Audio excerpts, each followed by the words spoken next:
Yo, what up everybody, this is RBT coming at you with my week 2 of college football recap video. And I apologize that I couldn't do this Saturday night like I usually do because I was at in Nashville for the Patriots-Titans game. And I didn't get to do any videos this weekend, so I'm doing them all today. And I'm sorry for all the uploads if you're subscribed to me, but I gotta catch up on all my videos. So let's get right into the week 1 recap. And I'm trying to get back onto my upload schedule this week. So yeah, and let's go ahead and get going with the recap. Thursday we had Cincinnati and Pittsburgh. Cincinnati absolutely blew out Pittsburgh 34-10. Pittsburgh is probably one of the worst teams in college football this year. I don't really say that much, especially if you're a BCS conference team, but I mean, Pittsburgh's just absolutely terrible. They're just everything about him is terrible. Yeah, they have Ray Graham, which is one of the best running backs in football, and he actually looked a little like the old Ray Graham of last year before he got injured in this game. But I mean, he has nobody else. Tino Sinceri is probably the worst quarterback in all the major conferences. They have no good receivers. They all drop the ball, and the defense is just sad. Cincinnati had the ball for 3 plays and scored. I mean, it was kind of still a game into the second half, but no, it was 34-3, and Pittsburgh scored a measly touchdown at the end. So it really should have been 34-3, but Pittsburgh's they're just not good this year. And Cincinnati, I give props to Cincinnati because I didn't think they're going to be this good, and I don't know how good they're going to be the rest of the year, but I had them predicted like last in the Big East in my Big East prediction video, and they're kind of this game they look better than a bottom feeder of the Big East, and props to Cincinnati. Friday, I didn't get to see this game, but Utah State upset Utah 27-20. Very surprising. I do know that Chucky Keaton is a really good quarterback for Utah State, and Utah State actually got 1 vote in the top 25, so that's a good thing for a team like Utah State. There's a bunch of mid-majors that got voted or had votes for the top 25 poll. Ohio State, UCF. Ohio State kind of struggled but beat UCF 31-16. I did tell you guys in my prediction video that Ohio State was going to struggle UCF, so kind of got that right. I don't know what my score was for the game, but I was close. Kansas State absolutely blew out Miami 52-13. Colin Klein's just a great quarterback, and this shows me Kansas State is the Kansas State of last year, and they have a chance to upset some teams this year. And don't be surprised if Kansas State goes on a roll for the rest of the year and challenges teams to the Big 12 championship or Big 12 conference crown. North Carolina State barely edges out Connecticut 10-7. Connecticut, they're a team, like I've said this many times, that just pounds the football. So they kind of tested North Carolina State's rush defense in this game, and they're known for their pass defense. But North Carolina State, not sure about them anymore. Had them surprising teams in the ACC this year, and if they're gonna do that, they're gonna have to be more successful than they were in this game. But I mean, like I said, a win's a win. Tulsa 45, Tulane 10. Just saying this game because the guy from Tulane. It's a very sad thing what happened to him. They said they're not sure right now if he's gonna be permanently paralyzed, so that's something you never want to see, and my thoughts and prayers goes out to that guy. I'm not sure of his name, but like I said, my thoughts and prayers go out to his family, and I mean, nothing more to say. It's just a sad thing. You don't like seeing that. Maryland beats Temple 36-27. Kind of surprising because Maryland only beat William and Mary by 1 point, so I expected a Big East team like Temple not to give up 36 points to Maryland with a freshman quarterback, but obviously they did. 36-27 Maryland. Virginia Penn State. Penn State outplayed Virginia in this game, but the key in this game was they were 1 of 5 out of field goals. Penn State was. I can't think of the kicker's name. Their kicker transferred to Texas actually, so that's where their question marks in the kicking game came from. And also missed an extra point, so that's where the 17-16 score came from.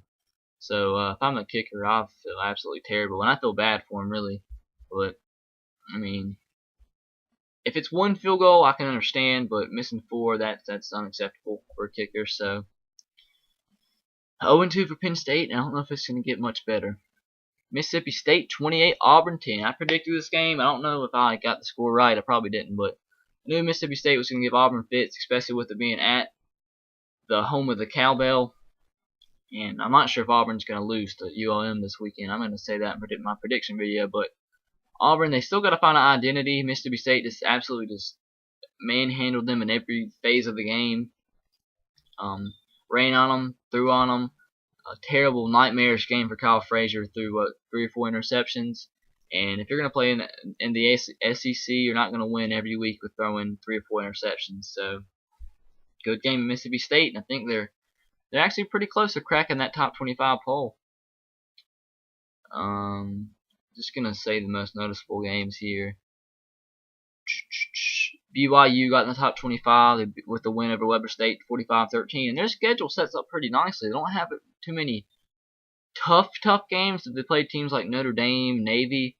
So if they can run the table, they might be a team to be up there in the top of the BCS poll. So we'll look at be on the watch for BYU. I mean, they look like a really good team. They really surprised me in that first game against Washington State because I thought Washington State was going to score all over them, but they didn't. So BYU is a good team this year. And already Alabama 35, Western Kentucky 0. A.J. McCarron's 4 touchdown passes and 4 turnovers for Western Kentucky kind of sealed the deal in this game. It was a sloppy game by Alabama, but the scoreboard doesn't show it. So I don't think too many people realize how bad Alabama's defense played in this game, but keep that down low. USC kind of had fits with Syracuse. They ended up winning 42-29, but this game was 14-3 at halftime, so a little bit of vulnerability there for USC, but giving up 29 points to Syracuse. So you might see where USC has a little gap where they can get beat at, but Syracuse does have a talented quarterback in Ryan Nassib. This game wasn't at Syracuse. I thought it was in the Carrier Dome, but it was at some alternate field in New Jersey. But USC wins a win, like I said, 42-29. Michigan struggles with the Air Force, but they ended up winning 31-25. Fun fact for this game: Denard Robinson, or let's start with Michigan's total offense was I think 432 yards. Denard Robinson had 436 yards. That is, I've never seen anything like that before. Has 4 more total yards than the entire offense has. That's unheard of. Notre Dame barely squeaks out Purdue 2017. As of right now, I'm going to say Purdue's going to win I think it's Leaders Division with Ohio State and the other team. Crap, who's the other team that can't? Penn State. That can't go to the conference championship game this year. So I'm going to say right now I'm saying Purdue because Wisconsin looks pathetic right now. And Purdue looks pretty good. Even though they lost this game against Notre Dame, they're a team I think that has a sleeper for the Big Ten. I mean, like I said, very talented team. Notre Dame wins 2017. Florida, I have no clue how Florida wins. Like, they look absolutely pathetic, but they end up winning. But like, that's all that matters. If you win the game, you keep on going. So if they can keep doing this, I mean, I don't know how far this can take them, but Texas A&M in the first 3 quarters looked like a better team, but Florida just is a better athlete. Somehow ends up winning this game, 20-17. So props to Florida. I don't know how they win, but a win's a win. Iowa State upsets Iowa for the second year in a row and beats them 9-6. Iowa's just a strange team. Rice beats Kansas 25-24. That's terrible for Charlie Weiss and his up-and-coming Kansas Jayhawks. I mean, I'm a fan of Kansas football, but that's pathetic. You can't lose to Rice and be in the Big 12. That's sad. South Florida. Got a really good friend that plays for South Florida, plays linebacker. I'm glad they won this game. They barely edged out Nevada, won 32-31, so I'm glad. South Florida has a big game coming up this Thursday against Rutgers, and I believe the team that wins this game between Rutgers and South Florida ends up getting ranked. And that's always a good thing for a Big East team, because if you can get ranked and keep winning, you slowly go up in the polls, and who knows what can happen from there. Oregon State beats Wisconsin 10-7. Like I said, Wisconsin looks pathetic. They fired their offensive line coach today. And Danny O'Brien, he's not really the problem. I mean, he doesn't make plays like Russell Wilson did, but Monte Ball's not getting holes to run through. He's not making plays. I don't even know how many yards he had. I don't think he had many at all. and that's not acceptable for a Heisman contender. And I think Oregon State actually has some votes in the top 25 now, so that's a good thing for Oregon State and their program. I'm a fan of Oregon State, so good thing for them. I'm happy for them. Wake Forest edges out North Carolina 28-27. This is another team I like, Wake Forest. They're always a team that's consistent. They don't know how to take that step over average. They've been average for years. They've been kind of successful, and they're leaning on successful and greatness. If they can make that leap, I mean, Wake Forest won the ACC not too long ago. Jim Grobe's a heck of a coach, and he's very, very underrated. So who knows how far he can take that Wake Forest program. And North Carolina just overrated. They shouldn't have lost this game. But give all credit to Wake Forest. South Alabama beats Nicholls State 9-3, my local college. Props to them getting their first win as an FBS team. I'm just gonna say this: Florida State beat Savannah State 55-0. I think Savannah State's been outscored. What's that? 139-0. And funny thing about this game, the only reason I'm saying anything about this is because the line of this game was 62.5 points. It was like midway through the third quarter. Florida State only had 55, and the game got called due to lightning. So everybody that betted on Florida State to beat the whatever it's called, the line, didn't get their money, and they thought they were, but that's funny. Oregon handles Fresno State 42-25. LSU was absolutely just impressive as anybody in the country beating Washington 41-3. If I was a voter and I compared the Western Kentucky Alabama game to the LSU Washington game, I probably would have been on the fence between having LSU number 1 and Alabama 2, or Alabama 1 and LSU 2. Right now, I had USC number 1 in the preseason poll, I think, or 1 or 2. But right now, after watching 2 weeks of college football, I have USC 3, LSU 1.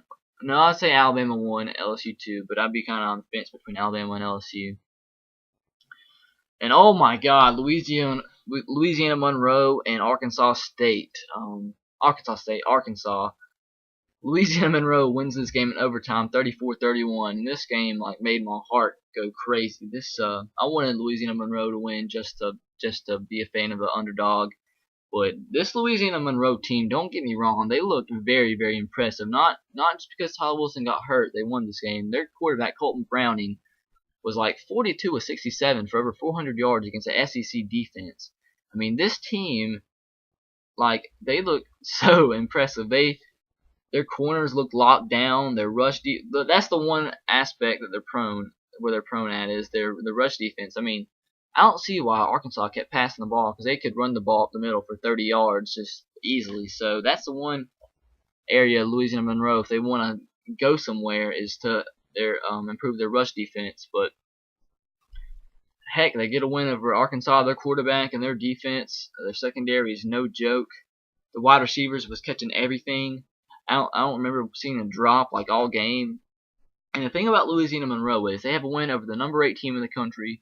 Well, was the number 8 team in the country. And they go to play against Auburn next week. And I think Louisiana Monroe, counting all the votes, is 33rd in the country right now. If they can beat Auburn, which they very likely may do, they could be ranked. They could be ranked in the top 25. And then the next week, they play against Baylor. And if they can win that game, they might move up in the top 20. And who knows where they can go from there. I mean, not only could this be a team to go undefeated in the Sun Belt, which would probably end up getting ranked. I don't know if an undefeated Sun Belt team would go to a BCS Bowl, but this is a team with possibly wins over Arkansas, Auburn, and Baylor. And that's unheard of from teams like Louisiana Monroe. So that's very interesting to watch. North Dakota State, the reigning FCS champions, beat Colorado State. The Fighting McElwain 22-7. North Dakota State might be a team looking to make the jump to FBS, because I think they'd be pretty successful. I mean, beating teams like Colorado State, who just beat Colorado last week. I mean, that's kind of crazy. Ohio is another team that could be a BCS buster this year, beating New Mexico State 51-24. Texas Tech proved me wrong. I thought they were going to have fits with Texas State, but they beat them 58-10, so props to Texas Tech and Tommy Tuberville. Georgia, Missouri. Georgia. It was a really close game until the fourth quarter. Then Georgia pulled away, got the victory, 41-20. Just I guess the overall depth and athletes on the team proved to be the decisive factor in this game. It was a lot closer than 41-20. I mean, it was like 26-20, like midway through the fourth quarter. I think I might be wrong on that, but Aaron Murray. I mean, he made some mistakes. They couldn't really get anything going on offense, but their defense is really what won this game for them, even with the 4 suspensions. And Missouri proved me wrong. I thought they were going to actually win this game. I think I predicted Missouri to win this game, but they proved me wrong. Georgia had a really good game, stuck in there to the end, and as Courtney Upshaw said, they out-physicaled them. UCLA upsets Nebraska 36-30. UCLA is another team to watch. I mean, they're in the Pac-12, so they have all the chances in the world to get ranked up high and have a chance at a BCS bowl. I mean, I know it's really early in the season, but their quarterback Brett Hundley looks really, really good. And UCLA, this isn't the UCLA team of the last 3-4 years over the Rick Neusenheisel, how you say his last name, era. This is a new era with Jim Mora Jr. as the head coach, and they look really, really good. Nebraska's a really good team, and they beat them 36-30. Oh God, Northwestern Vanderbilt. Feel so bad for Vanderbilt. They get screwed over every game. They always come so close to winning, but they're just not there yet. And they lost to Northwestern 23-13. This game was 13-13 with like 2 minutes left. I have no clue how they scored 10 points in however long it was. So sad for Vandy. Arizona beats Oklahoma State 59-38. This is why I had Oklahoma State not in my top 25. I got so much hate on that, and this is why Arizona shouldn't be beating them and scoring 59 points in Oklahoma State. That shouldn't be it. Stanford handles Duke 50-13. Arizona State beats Illinois 45-14. I thought Illinois was going to win this game, but I actually think Nathan Schillhouse got hurt in this game. Not making excuses for Illinois, but I mean, it's hard to win against a team like Arizona State when you're not playing with your best player on your offense, really, Nathan Schillhouse. So that's been my week 2 recap video. I gotta make my NFL recap now. God dang, I got like so many videos to make. But I'll see you guys later. And as always, stay tuned for next week's recap video, which will be on Saturday. Just sorry I had to mix everything around because I was out of town. See you guys later. Roll Tide, go Sox, and go Titans. See you later.